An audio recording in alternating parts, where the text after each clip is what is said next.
synchronised swimming. I actually performed some synchronised swimming at my friend's house in the Hamptons because he had a pool. When you say you performed some synchronised swimming, what does that mean exactly? I did a headstand. Did anyone?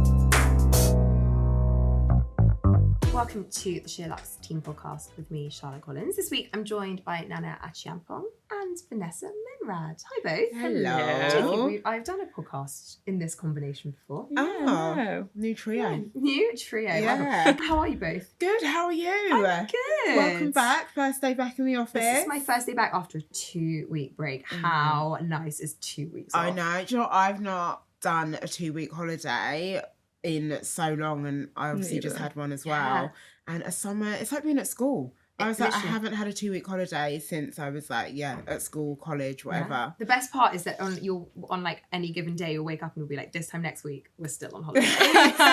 Best feeling. No, my favourite feeling is when you don't know what day of the week it is. Oh, heaven. When you're on holiday and you're like, you have to check with someone and be like, what day is it today? That's when I know I've truly switched off. So agree. I'm a really big advocate of actually switching, however, whatever level you are in the business, any business, of actually switching off as well. I think it sets a really bad example to work on your holiday. And I also think maybe if you're away for a couple of days, it's quite hard to switch off. But if you're away for 2 weeks, there's not that much that you can do to help anyone. So I almost feel like there's a sort of arrogance in jumping back in. It's like, you guys are fine without me. I delete my emails off my phone. Same. I just turn all notifications off. But also, even if it was, I have to delete it, otherwise I'd still go in. I see. Yeah. You trick yourself. Yeah. Fair enough.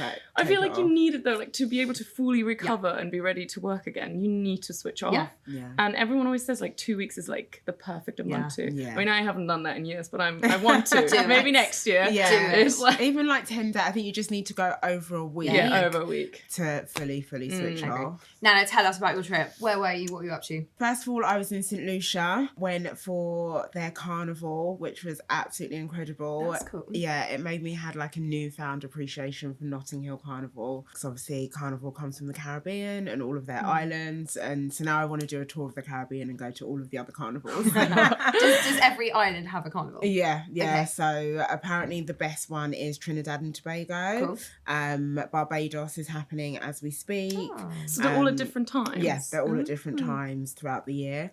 So yeah, we'll see where I end up next year. But St. Lucia, I went for New Year, had an amazing time. When I spoke to everyone at New Year, they said you have to come back for Carnival, like it's even better. And you went by yourself at New Year, right? Went by myself at New Year. It's one of my second solo trips. At this time, I went with my best friend from LA. She came and met me. So we had a girls' trip. Also, one of my other friends, Clara, she was like, yeah, I'll come.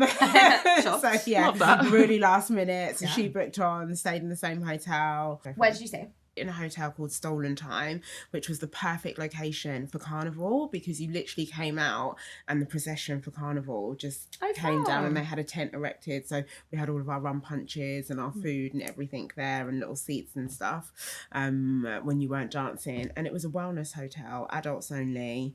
So when Carnival wasn't on, I was doing water skiing and in the spa, in the gym, and it was all really healthy. And then one of my other friends, Poppy, she was there. So yeah, it ended up being like a proper girls' trip, basically. So it was really fun. What's the key to a really fun girls' trip?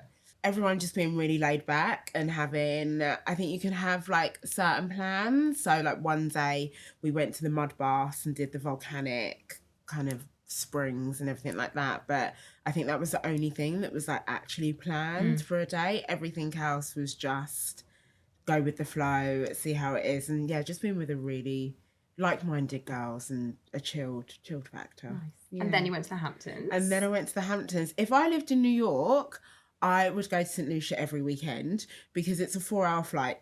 It blows my mind. I feel like whenever you meet Americans, they're all like, you're so lucky you live near Europe. I'm like, no, you live there. Yeah. Because also they can get sunshine any time of year within a 4-hour flight, whereas we have to go really far to get sunshine. Obviously, you know, there are kind of borders, pockets, but it's also not guaranteed. Whereas if you live in New York and it's January, You can go to the Caribbean. You can go to the Caribbean. You can go to Jamaica. You can go to St. Lucia. It was the easiest flight. Flew with JetBlue. As I was saying to you, we're going to talk about them later. Yeah, they'll come up later. So yeah, I was in New York for 3 days, and then went to the Hamptons for 4 days. One of my friends has got a house there. Handy, very handy friend there. Very handy.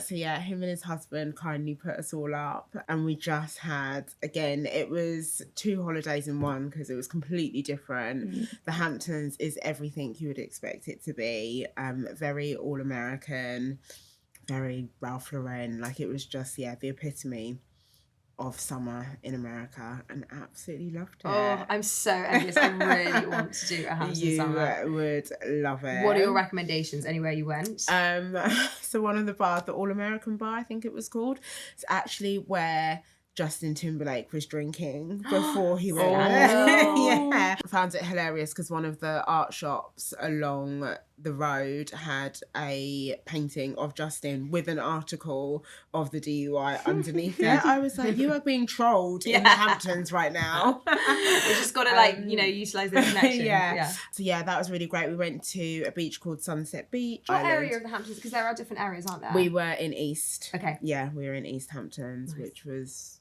just lovely. But yeah, loads of really nice beaches, bars, and loads of ice cream. Like, I ate so much ice cream. Is there one thing you packed across the 2 holidays that you were really glad you had with you? Oh, that's a really good question. My light for doing Instagram shots. So you got to get the content. Got to get the content. It's an honest response. We love an honest response. It was the light. We took some great shots at night. You do have great shots at night. Yeah. I want to get the info for that. I don't have a light, and that's actually a really good idea. I tend to use my camera with the flash. Yeah, but it's never strong enough. No. That's it. It's a really it gives you a really good kind of glow. Okay. Fashion wise, oh my gosh, I had a really great wardrobe, and 2 different wardrobes. Like, did you take? So obviously for St. Lucia, everything was really, really bright and colourful and lots of sequins, and then the Hamptons was a lot more tonal. Ooh. And kind of like I'm not sure I've seen you. No, I know. I mean, there was still colour, but like it was a lot more. They were very different wardrobes. So yeah, I was very. I'd say, I think I had a dress. I mentioned them the other day, a brand called Calintha. Oh, yeah. I had a dress from them that I absolutely loved. Nice. And Oceanus, 2 sequin pieces from them. I'm obsessed with those dresses. They're so fun. Honestly, they are so fun. One of them, I have to give her a shout out. My friend Amy, one of the dresses, it takes 8 weeks to be made. I didn't realise. So obviously doing like my last minute shopping. And I was like, how long? And I'd seen it on holiday when she was in Ibiza. So I messaged her and I was like, can I borrow the dress? She was like, yeah, of course. I was like, ultimate girl code. So thank you very much, Amy Reddish. You are a babe. I don't do that enough. Do you borrow from your friends? No. Well, just the ones I live with, I guess. But I feel like that when you just said that, I was like, God, that's actually such a good idea. I never think to do that. You see something you like on one of your friends on Instagram, you just say, life hack. Nala, while we're on you and Noteworthy, yes, how's your renovation going? So I was told that whilst I was away, my bathroom would be finished. I came back, my bathroom is not finished. And you can't even live at home. Can't even live at home. Another shout out to one of my friends. My friends are really coming in strong. My friend Ellen, that I'm currently living with, her and her family, they put me up in the loft. But renovations, it's not their fault. Like, things, building control, like all of these things you don't learn. And then I've recently picked out my tiles. That's what I was going to ask. What is the aesthetic of this long-awaited bathroom? Bathroom is actually going to be pink. Love. Yeah, so I'm getting the tiles from Mandarin Stone. How pink? Like Barbie pink? Yeah, not Barbie pink, okay. Kind of more like 70s pink. Yeah, like a pastel-y. Like the hotel we stayed in Manchester, the Allen. Yes, like the Allen. It's that exact. That's a really nice pink. Yeah, it's exactly that pink. Love really. That. You are doing all of these things, and then the builders add on more stuff. So I went on Friday and they were like, oh yeah, we've completely cleared the garden, so we might as well just do that now whilst we're here. I like you. I know. I was like, can you finish the bathroom? Yeah. I was like, oh okay, and how much is that on top of what I'm already paying? Oh, but I know it's all going to be worth it in the end. So I think we're about halfway through. You you go, you know, 30-something girl, renovating your own house, your own project, self-made. I know, completely doing it. I did have a moment on Friday where I was like, I'm so over this. I don't want to do it anymore. You know, I didn't say I didn't want to do it. I was like, I want someone to do it for me. My builder was like, get married. I was like, no. That was his response. No. And I was like, no. Also, like, you have a boyfriend. Like, it's not to do with codependency. Exactly. No. Yeah. So. Some people. You got this. I've got this. Exactly. I'm in the zone again. Yeah. Bring on the pink bathroom. Exactly. Then the kitchen. Fine. Yes. Oh my God. What colour's that garden? That's going to be kind of like this. It's very tonal. And you've been watching a TV show that you're loving? I have. Because I've had really bad jet lag, I have binge watched Presumed Innocent on Apple TV with Jake Gyllenhaal, which was really, really great. I would highly recommend. One of those kind of like whodunit, lawyer, American series. The premise is he is a district attorney, or he's some sort of lawyer. He is accused of killing his colleague, who he coincidentally was having an affair with. He is married, got 2 kids, and it's just the sequence of events that, presumed innocent, but do we know? Good scandal. Yeah. I think I heard that it's already been renewed for season 2. Really? I need to check that out. But he is like, everyone's really, really great in it. But I think he is quite an underrated actor. He is, and he's phenomenal. I love in him. it. Yeah. He's really hot. His body in it is like... He's hot. Thanks, Nana. Vanessa, what's new and noteworthy in your world? I've been really obsessing about salads, but particularly salads. I kid you not. Like, I went home to my parents' house and all I made was salads. Like, salads are trending. Yeah. You know I love a good salad. Like, I make... You do love a salad. I love a salad. I'm going to tell you about 2 really good salads I had in a minute. Go on, you talk about yours first. I just remembered. See, the salad chat. The salad. Yeah, it's great chat. Well, I've been focusing on fruits. I just like love putting in fruits at the minute. So my top 3 at the minute are a peach and burrata, which is quite a classic. Put some like pine nuts with it, bit of tomato, and then like a balsamic vinaigrette. Love that. Nice. And then another one was shrimps with pineapple, and it's like with like quite a spicy dressing and a bit of avocado, and then I call it green goddess underneath. Yeah, mango is also. You could go kind of pokey with that. Yeah, right. Exactly. Or quite Caribbean. Yeah, it's it's either or. Like I feel like shrimps are quite. You can work them in quite a lot. Yeah. And last one is cucumber, feta, and watermelon. Nice. Oh yeah, that's. I feel like that's like such a nice combo as well, just to get a little bit, especially when it's hot. Yeah. I feel like all I can eat is like really like light stuff. Wait, have you got this inspo from somewhere? Well, it started off by me looking for shoot inspo for work, and then I saw a salad on Pinterest and I pinned it to one of my boards, and then I just fell into a rabbit hole. Yeah. And now I don't even look at recipes anymore. Now I just like I buy a bunch of stuff and then I just mix like as it goes. Oh, yeah, like, it's so much fun. Yeah, I'm having the time of my life. I never really thought about how varied a salad can be. Yeah. This is a revelation for me right now. I just think my key to a good salad is just really good crunch. Yeah. Like it has to have crunch. some like good. I love a nut in a salad. Yeah, I love a nut, or I roast like tender stem broccoli or sugar snap peas. That's really good in a salad. But yeah, I agree with the crunch. Radishes. You need a variety. You can't just have like one texture. No, that's why I don't like the avocado in there sometimes, because there's a bit of softness in there as well. And then Have you guys seen Logan on TikTok? I mean, I have now. Okay, so Logan, I am very obsessed with this because also. Like, cucumber's like a great base for a salad. He's right. So Logan is this guy who's gone, I believe he was into like kimchi or sauerkraut originally. Like that's kind of what got him his following. And that Logan has 4 million followers. He's somewhere in the States and he basically makes a cucumber salad every day. But it's sort of, the genius is in the simplicity of it. He uses a mandolin to just like slice them super thin. And then he basically makes all sorts of versions. Like his kind of core is a kind of tamarind, soy, bit of sugar, fish sauce, exactly. Like a smack cucumber salad bar. Exactly. And he basically just gives it like this really intense shake. He adds MSG to all of it. I wouldn't do that personally. That is awful. So ignore that part. Yeah. He shakes them all up, and I saw him do one the other day that was like a bagel themed one. So he put in like some cream cheese, a bit of smoked salmon. He kind of blended all of that together. Everything bagel, seed mix, and blended it all up. You can basically use that's nice. Use cucumber as like the base of everything. But like they all look so good. I Like, know. really I can't wait to have my kitchen and just cook loads of great salads again. Can I read out? So when we were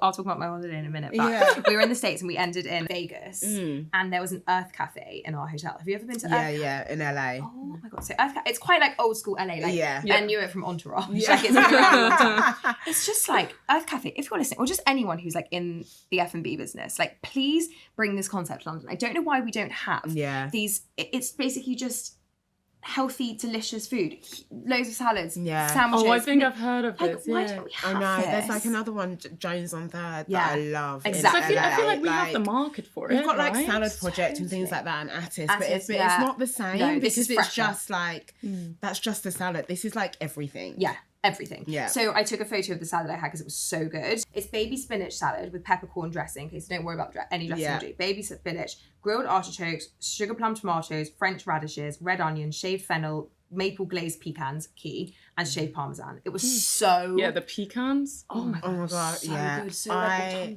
have another salad I had on holiday when I went to Turkey a few weeks ago. Well, it's like a long weekend, but that was the first time I'd had kiwi in a salad. So it was very fruit, kiwi, sugar snap peas, broccoli, avocado, spinach, and rocket. Lots of greens. Lots of it was a full green salad, but it was so green goddess salad. Green goddess. So delicious. Love that. I know. Turns out it's a subject we can all get very passionate about. There you go. I'm loving it. Salad summer. Exactly. Vanessa, what else are you loving? I've been to a bar last week, which has been around for a while, but I've just never gotten around to going. I just wanted to give it a quick shout out. It's called Soma. It's in Soho. And it's like in a basement, speakeasy vibes. Like there's a big bar where they make the cocktails, but also you sit around the bar.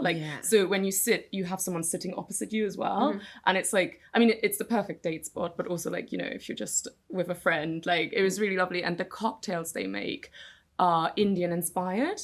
And they have a lot of savory ingredients in them, which is quite unusual. And at first I was a bit like, The first one I tried was called tomato. And I was like, you know, Bloody Mary. I really like that. Yeah. And it was essentially vodka, tomato, and then a raspberry like soda, I guess. It was a lot sweeter than expected. And it was so nice, but it wasn't like sweet. And I'm not a super sweet person. I don't like sweet cocktails. Like I like my martini. I like, you know, I like them a bit like a margarita. I like a spicy margarita, but like I don't like all the like very like the cosmopolitan things like that. So that was really nice. And then the second one I had was called turmeric. And it had sesame oil in it and vodka again. All my cocktails are vodka in them apparently. Vodka, sesame oil, and then again a soda. It was like a turmeric soda or something. It was savory, but it was also like really good. But at the same time, it tasted like a dressing. I can't really explain how like back to salads again. Back to salads. No, I don't know. It was just really good, and it's very experimental, but like. The vibes were great, like the waiters as well, they were so lovely. They explained, like whichever cocktail you would order, they would explain to you what the story behind the cocktail is, and they would warn you if it's a bit of a funny cocktail, you know, just to make sure like you're really up for it. It was just really lovely, and like, you know, anyone who wants like a cute, like intimate date spot, I feel like that could be really nice. Yeah. Nice. Soma. S-O-M-A? Yes. Nice. Last but not least, I know they talked about the Olympics last week, but all I'm seeing now, it's almost like a little reality TV show. With all the athletes. Yeah, the athletes. And they're like communicating with each other, like through TikTok, like tagging each other. And like, you know, they've got their own like sort of memes going on. For example, there's this guy, they call him the Muffin Man. He's a Norwegian swimmer. And he just posted on his TikTok that he was obsessed with these chocolate muffins in the canteen in the Olympic Village. And it became this whole thing that it got to the point where people from other countries would like come to the Norwegian house because they each had their house. Right. And they would put like, you know, little muffins in front of their house. And then he would comment on their like, it's like, they're all just like, I just love how like TikTok has created like this community that you can also watch them become friends. There was also some of the girls were playing Love Island. They were like new bombshell at the villa, this sort of thing. I don't know, I just love how it's like all around documented. And I've never really been so involved with the Olympics as I am now, just like scrolling through my TikTok. You see the highlights as well. Like there's a lot of emotional stuff. I don't know. I think it's the beauty of TikTok. It's just like, I know a lot of people, you know, we sometimes have some beef with TikTok because you get so addicted to it. But in this case, I feel like it is such a nice way to like connect the world. I saw a TikTok yesterday, and I don't know if it was supposed to be tongue in cheek or not, but it was someone being like, if you're a millennial, if you're in your 30s and you feel like your TikTok's not really for you and you're wasting too much time in it and you're spending, you know, exactly that, like you should be coming off it. Like it's such an amazing resource and like generator of interesting things that you otherwise might not access. Obviously there are huge downsides to it. There's a hell of a lot of disinformation, but if you take it for what it is, as an entertainment platform, not as a platform to get your politics from, then you can have a really good time on it. Really good time. I really enjoy myself on TikTok. Exactly. Anything on TikTok, any kind of like reels or anything that's made, like I will cry. Like I'm getting teary now just like thinking about it because it is so emotional. Like 4 years of like hard work coming down to like a minute or the 100 meters last night. So like good. That was insane. I was watching the highlights after the 100 meters and they were showing shooting. I can't remember what the actual name for it is, but it's the clay pigeon shooting. The girl, she came silver, but she actually... It was so unfair. So I'm sorry that I can't remember the name, but it's the equivalent of clay pigeon shooting. We had a British girl competing with a Chilean girl for silver or gold. And they basically called one of her shots as out. When they replayed it back, it was in, which would have kept her in the running for gold. But they don't use VAR or whatever the equivalent is in that sport, so it doesn't count. Which is interesting because so many people are opposed to it in tennis as well because they're using it now, and people are really offended by it. But at the same time, isn't it the fairest way of playing? I think so. Definitely. Yeah, I felt really. She was, to be fair, she was incredibly gracious, and she at the end was just so thrilled. Yeah, she had won. Like she just had come back from having a baby as well. Her little boy, I think, was 3 months old. So I think she was just like happy to get a medal, but it could so have easily been gold because they were in a shootout. So had she made that shot, it would have carried on. Whereas it made her drop a point. And then the Chilean lady won. Justice for the shooter. We don't know her name. We just look up her name. We'll put her in the bio. I saw a TikTok, speaking of everything. TikTok. Do you know what? But I have to say, the thing I don't like about it is every time I think I've had a conversation or read an article, it's always like, oh no, wait, I saw a TikTok. So I saw a TikTok, my friend Tinks, Christina, put out a TikTok saying, okay, let's say for the next 4 years, you had all the money in the world, all the time in the world, like forget any of your other commitments, and you had to go for gold for something. So you've got all the possible like resources in place. What sport would you try and get your gold in? Do you know, Vanessa? I think I would go. I wouldn't go for any of the ones like where they like, you know, like all the ones we have to be flexible for, like have special. I think something like volleyball or beach volleyball. I feel like I could, with 4 years of hard training, because I was always quite good at ball sports when I was younger, I reckon I could wing it. And it's a team sport as well. Like, I don't know, like I wouldn't be able to do something like gymnastics, water as well for me is a tough one. Or maybe shooting. Yeah, well, this is shooting. Okay. I think I'm going shooting. Yeah. Oh, yeah. You just need good aim. Yeah. So mine, this is like been a lifelong I was about to say, I feel like you really know the answer. Yeah. You're like raring She's been waiting. I know, I've been waiting. Synchronized swimming. Oh, really? Yeah. Really? So synchronized swimming, I'm obsessed with like water, but I'm fast enough to be a swimmer. Right. So synchronized swimming. I actually performed some synchronized swimming at my friend's house in the Hamptons because he had a pool. When you say you performed some synchronized swimming, what does that mean exactly? I did a headstand. Was anyone else involved? No. So very synchronized. I'm no expert, but I think to be synchronized, there have to be other people. You say this, but I also have an article from the Daily Mail recently about all of the sports that used to be in the Olympics that now don't exist anymore. And solo synchronized swimming was an event up until 1992. There's a reason they got rid of it. Okay, so you're bringing it back. Yeah. Love this. I needed to show you, this wasn't me synchronized swimming. This is me diving. That is, I mean, I'll show you guys now because my friends made it into a meme. Oh. And I'm like... Are you a good diver? No. Well, I thought I was. Was it really humbling? It was really humbling, and also prerequisite, I had I was going to say, how drunk were you? Yeah, I'd had a lot of rum. I was in Jamaica. Did you see it? Oh my God, Anna,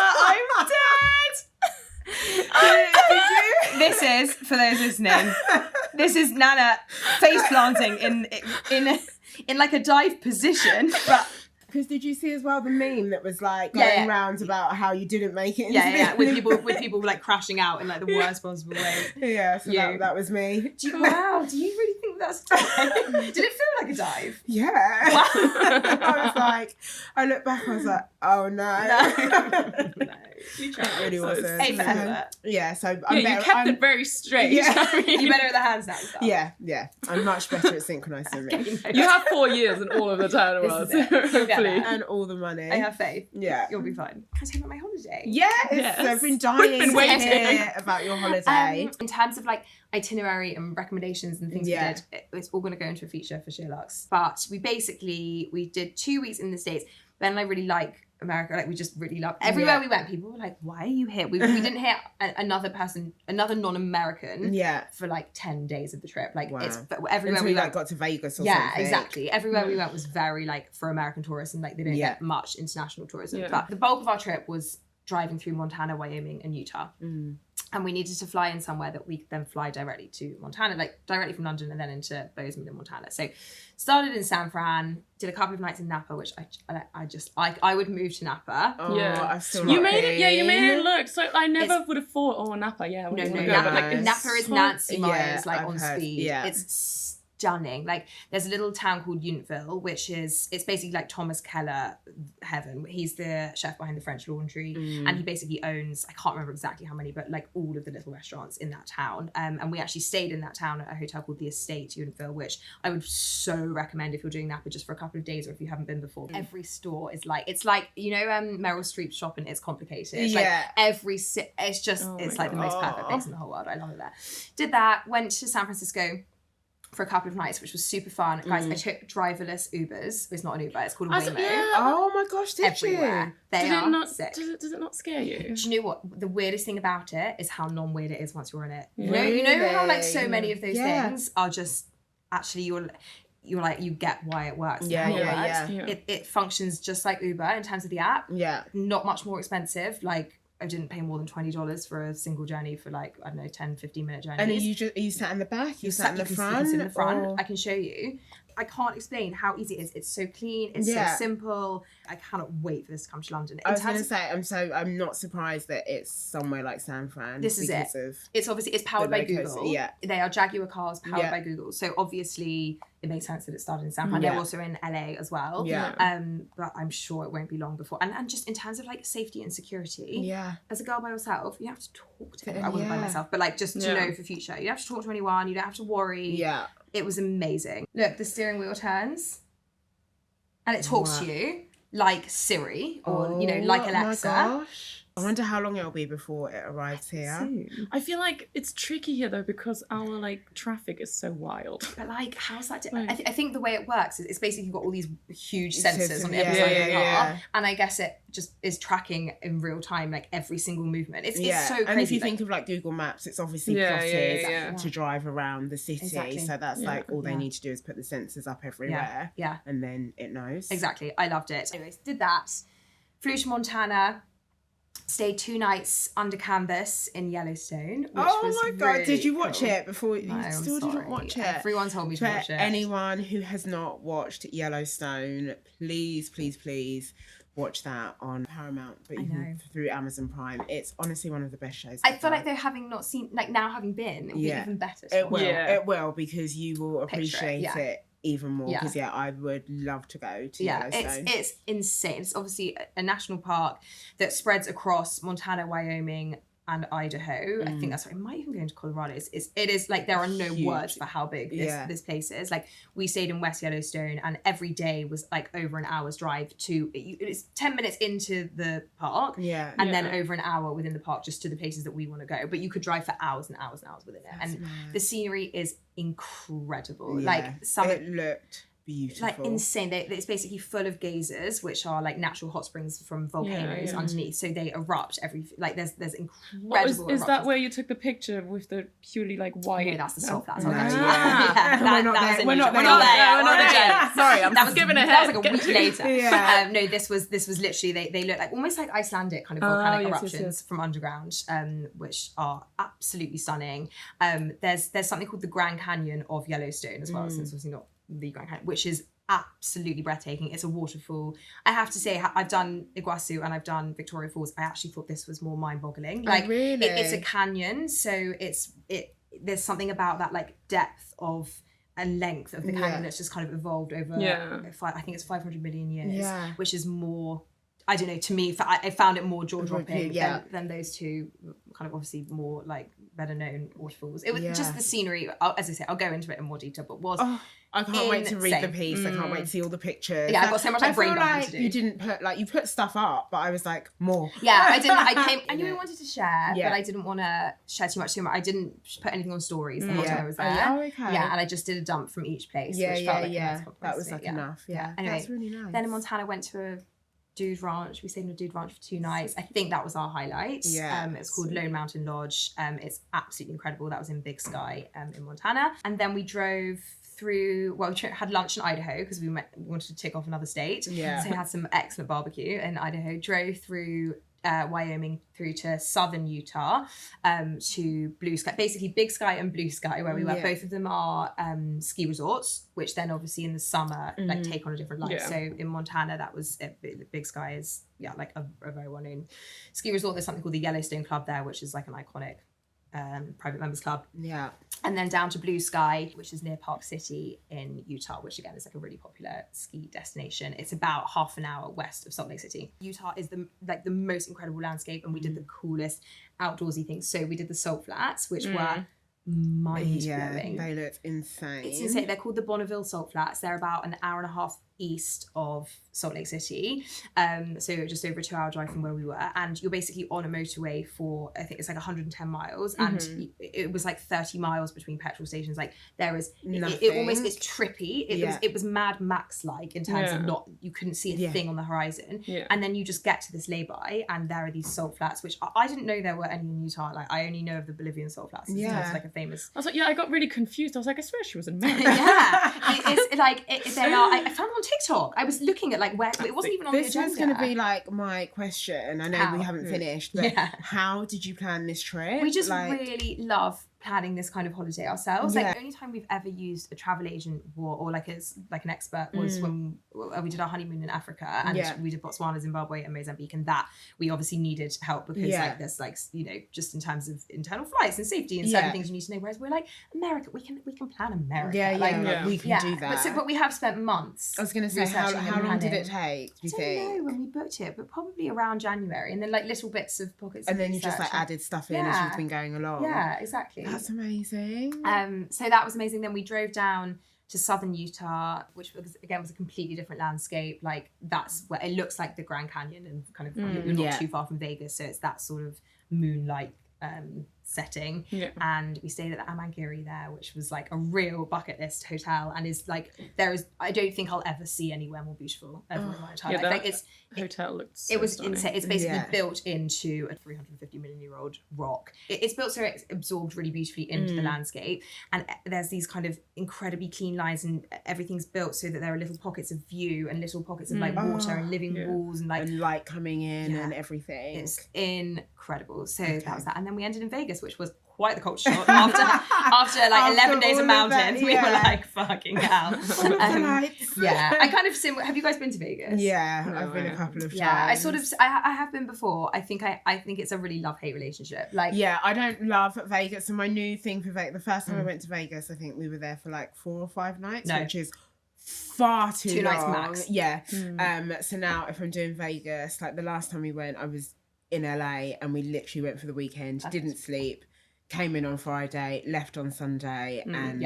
that was more than enough. It is like you can't imagine the sensory overload of the place. And that's what I don't like about it. But what I do like about it, which is sort of the reason why it's kind of soulless and horrible, but is really fun, is that it has everything in the whole world in one place. Yeah. Like, name any restaurant you've ever been to in the world in your life. It's there. in Vegas. It's in Vegas. It's there. So just the choice. Yeah, is so and also fun. it is a real 24-hour because of the casinos. Yeah. It is a 24-hour city. Yeah. Like, you do not need to sleep. Yeah. There is always something to do. Yeah. So yeah. My husband's not much of a party boy, but I was like itching to go out. Yeah. So I used to go out. So that's if I did a America like little round trip, I would do a stop there, but I'd do a stop for like a party. Yeah, exactly. Big like that's all you need. Yeah. That's all you need. However, it was 43 degrees every single day. Like it was disgusting. Oh, like it's actually hot. You can't sit out in that. Yeah. The people who party in that, I don't know how they're that's still hot. filled with dehydrated people. Doing all of the pool parties at like MGM or like Wynn Insane. or Cosmopolitan or whatever. It's just like not on 40 So degrees. no, Jesus. 43. No, it's too Anyway, much. so that was my trip. So it was honestly so much fun, and I really, really recommend that part of the world. Hang on, before we move on, Nana, you had on your new and noteworthy Dolce & Gabbana's dog fragrance. Let's touch on that. We need to touch on this. So Dolce & Gabbana unveils their new dog fragrance, Fifi. Fifi. Sure. It's £85 and fragrance for your dog, which I honestly think a lot of people are going to be buying into this. My question is, I'm not against it. As a dog owner, like, it's nice if your dog smells nice. Yeah. They don't always smell nice. Yeah. Why this?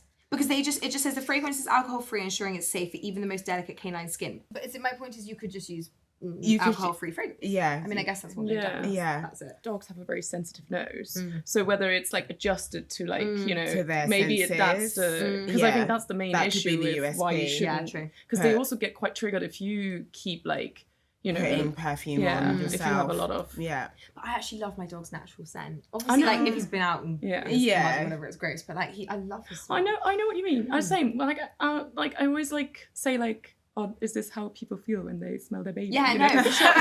Me and my dog, that new baby smell. That's what you get on your dog. When I bury my nose, like where his ear meets his face. Yeah, I don't know. Delicious. Yeah, so you're not going to be buying this. There are smelly dogs out there, though. Yeah, for people who have that issue, and also, because if you have like a smelly dog and then your house starts smelling of like dog, then this could be the cure. Also importantly, it is presented in a green lacquered bottle adorned with a 24-karat gold-plated paw print. Also the dog. Now you're sold. Lovely. The bottle's stunning. The dog is really cute. I was going to say, I love the shoot. Yeah, that's very the cute. shoot, the campaign shoot, the dog that they've used is absolutely and the adorable. director's chair that says Fifi. Fifi. Do you know what? I'd like to try it. Yeah. Send some in. And we'll give it a go. We'll give it a go. Bring all the dogs in. Yeah. Exactly. A news article that has, caught our attention and a lot of people on the internet's attention is that of Ballerina Farm, Hannah Nealman. So, a bit of context for the shitstorm that has erupted around Ballerina Farm and Hannah. So, I imagine most people listening, watching have heard of the trad wife trend on TikTok, which Hannah and Nara Smith, of course, are the real kind of bastions of. And this is a very kind of idealized, also very much kind of set in the Midwest American sense of trad wife. It does what it says on the tin. Traditional family values, traditional wifely, womanly, in inverted commas, role of being homemaker. And these are women who absolutely built a living and built huge platforms. So Hannah Nealman has 8 children, the most perfect farm in Utah ever. She was actually very close to where we were staying. Northern Utah. I wish I'd gone to stay hello. Yeah. And this incredibly perfect, she's got her chicken, she's always baking. Milking her cows, exactly. The reason it's called Ballerina Farm is she was trained to be a ballerina at Juilliard, obviously a really kind of high, incredibly competitive, prestigious, place to be. She met her husband Daniel. He's the son of the founder of JetBlue, who I flew to. We're also connected to the story. We really are. St. Lucia to New York on JetBlue. Exactly. So obviously, for mega wealthy family, but they're living this incredibly traditional life. She has already caused a bit of controversy in the past around the trad wife thing. Obviously, a lot of people don't like it. They think it's a step back in time. They think it's kind of promoting this kind of version of femininity that we've kind of moved away from. Exactly. So that's kind of what's been going on, but she's got 9 million followers on TikTok. She's huge. A journalist from The Times, Megan Agnew, went to visit them back in April to do a profile on them, and that profile got published a couple of weeks ago now, 2 or 3 weeks ago. Her whole angle is that Hannah has kind of given up this dream life, given up these incredible aspirations and this potentially lofty career opportunities in order to go and be this traditional wife, because that's what the husband wanted, and that he's incredibly overbearing, and that he is, you know, he's basically boxed her in to this lifestyle. That was the angle. Unfortunate timing wise, in and around the same time, she put a TikTok out in which her husband's giving her a birthday present and she's unboxing it, and she's like, is it a trip to Greece? And he's like, no, just keep opening it. And she's like, tickets to Greece. He's like, just keep going. And it turns out it's an apron with knitted holes for eggs, so you can transport eggs easily from your chicken coop, I guess, to your kitchen. So that went viral at the same time. So off the back of this article came this wild swell accusations towards him, and just this very sort of this real assumption from the internet, from feminists on the internet, from women on the internet, that she's oppressed, she's not happy, exactly that this whole thing is some kind of twisted 1950s Stepford wife thing where she's being forced into a lifestyle that she doesn't want. She has clapped back with a TikTok. Clap back isn't the right expression, because actually it's an incredibly dignified response. It's a day in the life, and she does a voiceover. We'll link all of this below. That she thought that the interview had gone really well, and now feels that the interviewer came in with like a kind of presupposed agenda and wanted to sort of kind of push one narrative about them that isn't true, and she's absolutely chosen this life and wants this life for herself. We're not here to cast judgment on anyone's life choices, but what has been so interesting about the whole scandal is how quick everybody else is to criticize people's life choices. Well, this article, when I read it, I read the article before I watched her stuff, so I had like no real picture of her, and I read the article, and you could tell by the way it was written, like this woman's clearly spent the whole day with them, and then wrote like bits and bobs of it that like she thought was, you know, appropriate to, you know, it was mainly newsworthy. Yeah, exactly. And it felt like it was conversations where he would answer and then she would answer. And I find that sometimes when you interview two people, sometimes it is one of you answers first. So it was very like, I was a bit like, and then there was a moment where she caught her alone, and she kept like within her article writing about, oh, I was really trying to get her alone, but like I can't get her alone. And she had her alone for a minute, where then this happened, where she asked, is this the life you always wanted? And she responded, no, I wanted to be in New York. I wanted to be a ballet dancer. Obviously, that probably did happen, because I'm assuming she has to like prove that she has said that and recorded it. But I wonder if it's taken out of context a little bit. To me, the key is the fact that she said she wanted. It's the past tense. She wanted. So she changed, like, maybe she just changed her mind, which we all have the right to do, obviously. And I actually don't have a problem with it at all. Like you said, if that's the choice she has made and she wants to do, he doesn't seem like really kind of overbearing and like too oppressive or anything like that. Like, she's not there by force, is what I'm saying. Yeah, it seems like the life that she does want. Right. The thing is, if it may well be that that's the case, but it's not for anyone else to assume. Exactly. If somebody is saying they have picked this life, and actually there's a really good kind of About Us section on the Ballerina Farm website where she tells their whole story. Yeah. And again, it's very much about how like their life goals change, and that does, you know, I know plenty of women who, it's a shame that none of us are mums actually, because it'd be interesting to get a mother's perspective on it, but I definitely know plenty of women whose aspirations change once they have a family, and it's not about ambition, it's just about like a shifting of goalposts, right? And a change in what makes you happy and what your priorities are. Like my best friend at the moment, for example, is like in between jobs, and she's got 2 job offers, and one is really, you have to be in every day, the other one not so much, and obviously she's just had a baby, so she wants to lean in more towards that one, even though the other one where you have to be in every day is probably, she would have, if it had been pre-baby, she would have gone for that. But your like priorities do change and shift. Hannah makes the point in the About Me section that both of her and her husband are from, they're one of 9 children, and she was like, always going to have a big family. I was always going to do this. Like that, you know, if that's her background and that's what she wanted. They met in New York. They had their first baby there while she was still at Juilliard. Then they moved to Sao Paulo for 4 years and lived on a farm there. And then she was like, the call of Utah was just like, it was just calling us back. It's home. Like that sounds to me like somebody who has always wanted to be there. However, as I said, we're not actually here to judge what she wants. It's more just that it's how people react. I think other people thinking that it's like, that this just isn't what she wants. And also it really kind of gets to me when people are like, no, I know, like she said this is the life that I want, but people will still adamantly be like, no, it can't be, like we've moved on from that, like why would you want that? And it's like some people do still want that. And that's fine. But people think there's only one type of feminism. Like not everyone wants to be a girl boss. Like absolute kudos to the people who are girl bossing their way up, but there's people to them like being a woman means something completely different, and that's okay. I feel like the point of feminism is that a woman gets treated the same way as a man, and that a woman gets to do what she wants to do,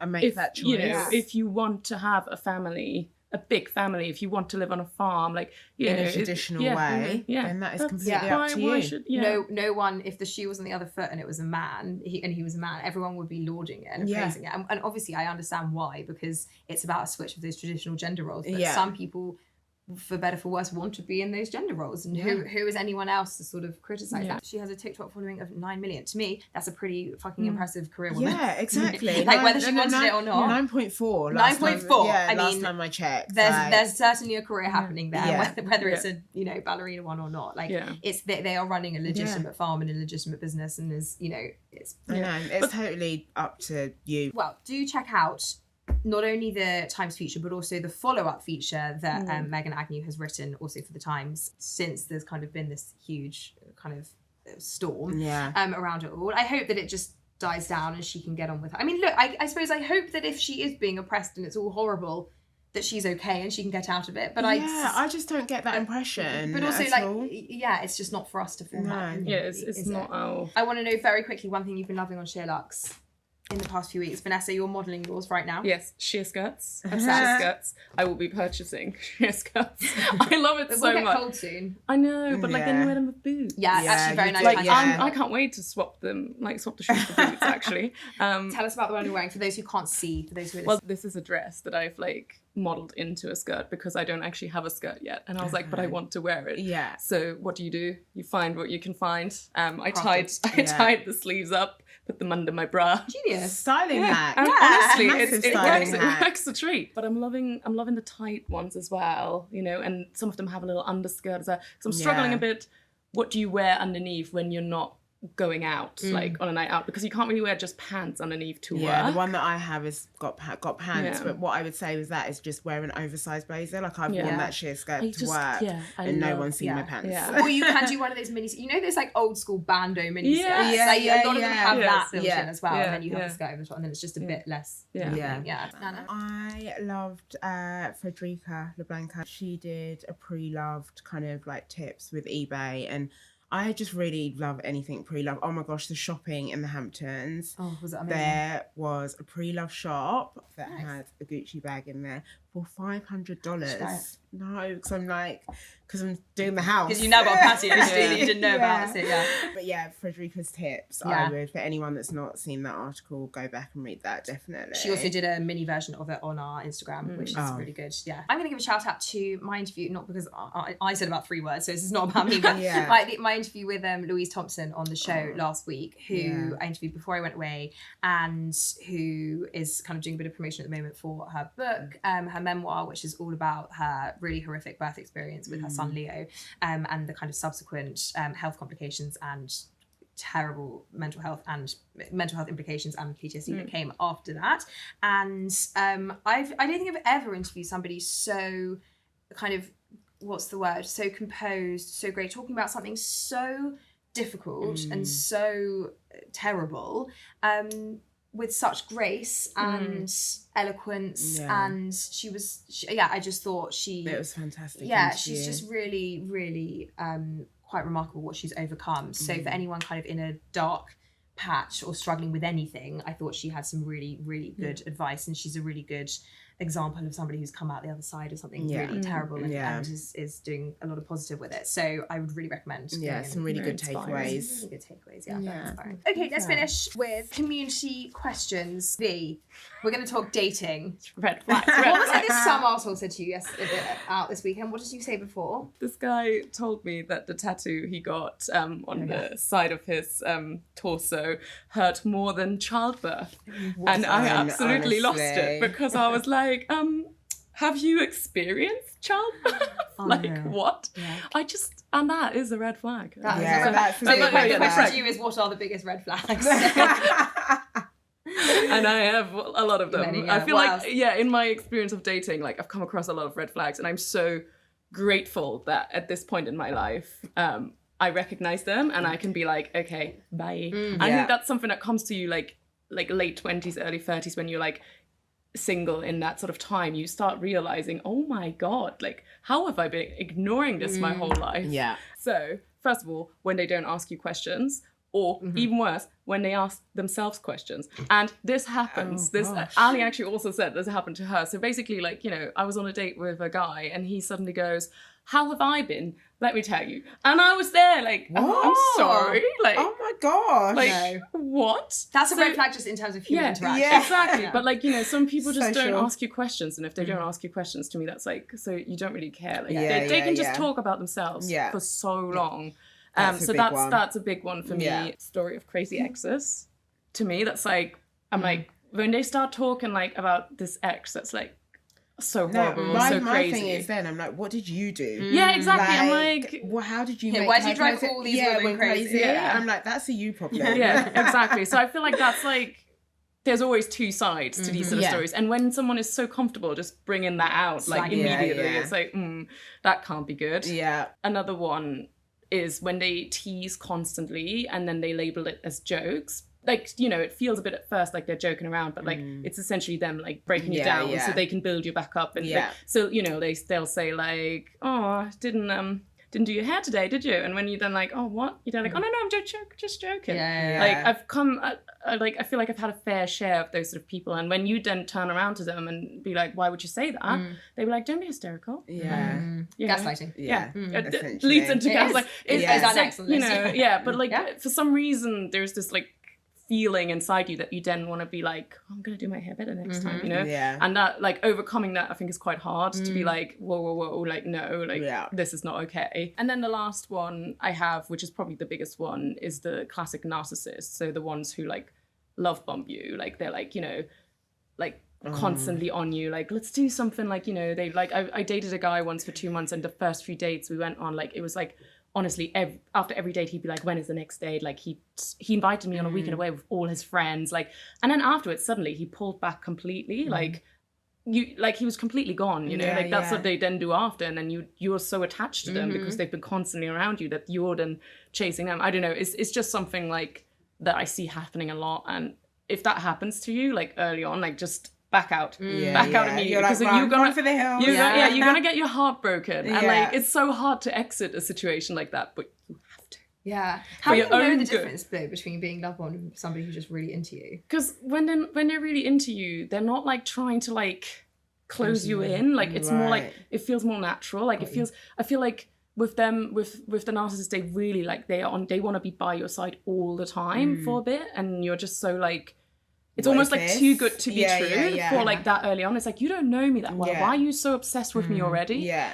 And that's when you're then kind of like, wait a minute. Anyway, so these are my top red flags. Love it. Nana, someone has asked you. Tips. We're going for tips for packing, prepping for a day of gym, work and social. I mean, no one in the world better to answer this question.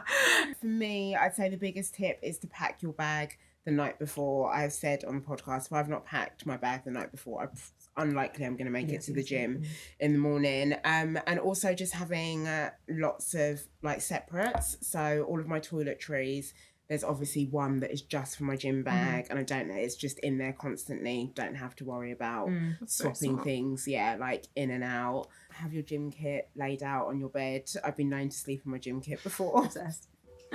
It's just preparation is key in terms of then getting to work and have your outfit that you're going to wear to work, obviously ready, packed as well.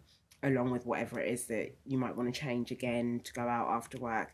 My thing is, which actually I'm still yet to find, is a bag that isn't so bulky.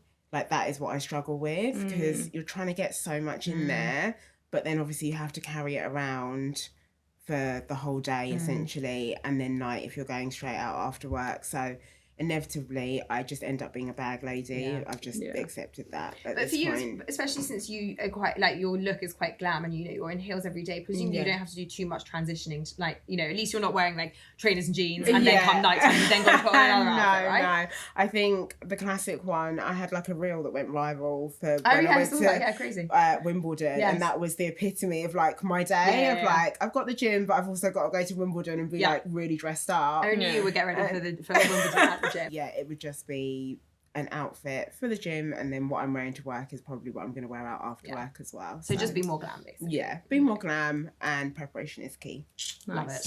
Tips for wedding mornings, how to stay chill and present. I think I put my phone away quite early on in the day. Like, I definitely didn't sit on my phone. I didn't take my phone to my wedding either. Like, obviously it depends like where, how far you're going, but I was going back to where I stayed the night before that night and where I got ready. So phone went in a drawer. And I think start your wedding, as I know there's like, this is sort of circumstantial, but start your wedding as late as possible. Like, obviously if you've got a 12 o'clock start and you've got bridesmaids to get ready, you're getting up, you've got early, it's militant, you've got people to churn out. And my wedding was at 5, I think, 4:35, maybe even later, maybe even 6. So it meant that I had, like, my friends got to me at 11. I had coffee with my parents. Like, it was a much more chill day because of that. I also think don't feel the pressure to get ready with like everyone ever, like your entire bridal party. I've got friends who've got ready with just friends, not their mum or their family. I've got friends who've done it with just their mum and their sisters or whatever. Like, don't feel that you have to be with the 10 people involved in your wedding day and that it has to be this really hectic scenario. Just like get ready with the people you want to spend time with.